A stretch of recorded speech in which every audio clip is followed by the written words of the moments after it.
هەوڵدرا لەگەڵ بریتانیەکە لەگەڵ ئینگلیزیەکە بۆ ماوەی 2 ساڵ لەلایەن چەند کەسێکەوە کتێبیان پێئەدا خوا جەزای ئەو مسڵمانانەش بەخێر بداتەوە کە ئەو کتێبە بە نرخانە وەرەگێڕن بۆ زمانی ئینگلیزی بۆ زمانەکانی تر خوا مۆفەقیان کات.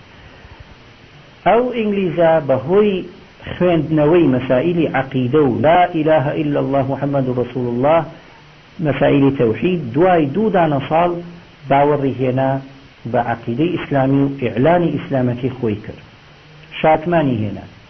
جەماعەتێکی عەگاڵ بەسەری خەلیجی هاتن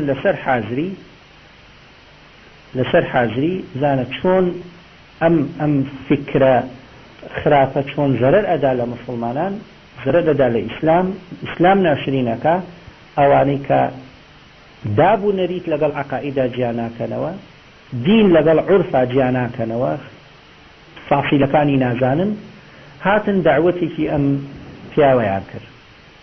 کاتێک کە دانیشتن سینیان هێنا و شلە و برنج تێکەڵاو بۆ لەگەڵ گۆشتا و لە عەرزەکە دانرا و وتیان فەرم و نان بخۆ، کابرای ئینگلیزی شوێر نەبوو لە عەرزان نان بخوا و وتی ئایا ئەتوانم بۆ خۆم تێکەم لەسەر ئەم مێزە نان بخۆم؟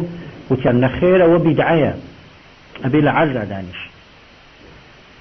فەقیرە و نازانێ نان بخوا لەسەر عەرز، دانیش وتی باشە ئەوە لە عەرزەکە دانیشم بەڵام بۆ خۆم تێکەم لە قاپێکە. وتیان نەخێر ئەوە بیدعەیە و وكل بدعة ضلالة إتو قمراء بي ولا دين درتي ويا سبحان الله تباشا قاف مناوية بلان من ناس أنا بدفهم إذن مدن لقوت أنا لسر همان سيني وقصعة من بكوتشك بخم وتيان نخير أو بدعية وأبي بدفقوي وتي أما يعني دينة وتيان بلي أما دينة وتي دمنش بشيمان بمولا شات معنا في دينهم وأم دينة كحرية من ندى خم بەهەوەسی خۆم نان بخۆم بە زەوقی خۆم نان بخۆم ئەم دینم ناوێت و بۆ خۆتان و چۆ دەرێ.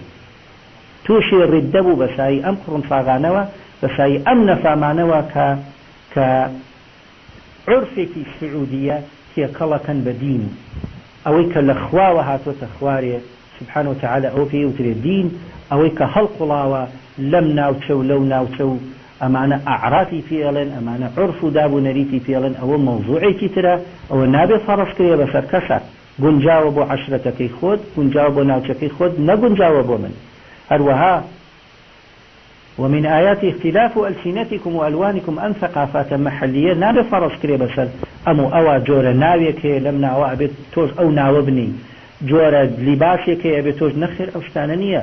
ئەبێ مسلمان بداتە ئاشتێکی حەزاری بەرز بتوانێت سنەنی تەشریعی جیاکاتەوە لەگەڵ سنەنی عورفیە، نەک هەر بڵێ سنەت و تەواو.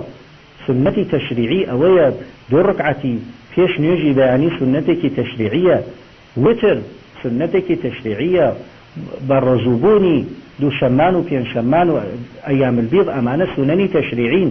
بەڵام دیژداشە لەبەرکردن و نەعل لە پێکردن و بڵێن ئەمە ئیجبارەت و لەناو لەندەنە ئەبێ نەعل لە پێکەیت و دیژداشە و شماغێک بەی بەسەرتا، ئەمە ئەسڵ و ئەساسی نییە، ئەمە لە تێنەگەیشتنایە. چونکە بابیرکەینەوە ئەمە ئەگەر پێغەمبەر صلی الله عليه وسلم ئەگەر لە چیچانە بوایە خوای گەورە بۆ ئەو ناوچەیە بینادایە کە لە ساڵێکە 4-5 مانگ هەمووی بەفرە، ئایا دیژداشەی لەبەرە کرد؟ ئایا نعلی لە پێ کرد؟ ئایا ئەو غوترە سپیە یا عەمامە خەفیفەی ئەدا بەسەریە یاخود کڵاوی فەڕووی لەسەرە کرد و بوتی فەڕووی لە پێ کرد و دەستکێشی لە دەستە کرد و جلوبەرگێکی زۆر ئەستوری لەبەرە کرد لەبەر ئەوەی منتیقەکە زۆر سادە. ئەمانە نابنە سنەنی تەشریعی، سنەنی تەعەبودی، ئەمانە عورفێکن پەیوەندی هەیە بە بیئەکە و بە ژینگەکەوە. یا ئەبوو جەهل نعلی لە پێ نەئەکرد؟ ئەبوو جەهل بە کەوچ و چەتاڵ نانیە خوارد، لەسەر مێز نانیە خوارد. لەبەرەوە بەڕێزان ئەم مەسائلانە زۆر ضرورە ئێمە بتوانین هەمیشە جیایکەینەوە دین یعنی وحی یعنی کەلامی خوا و فەرمودەی پێغەمبەری خوا عليه الصلاة والسلام غەیری ئەوە پێی ناوترێ دین، غەیری ئەوە توراثە چاکی تایە و خراپی تایە.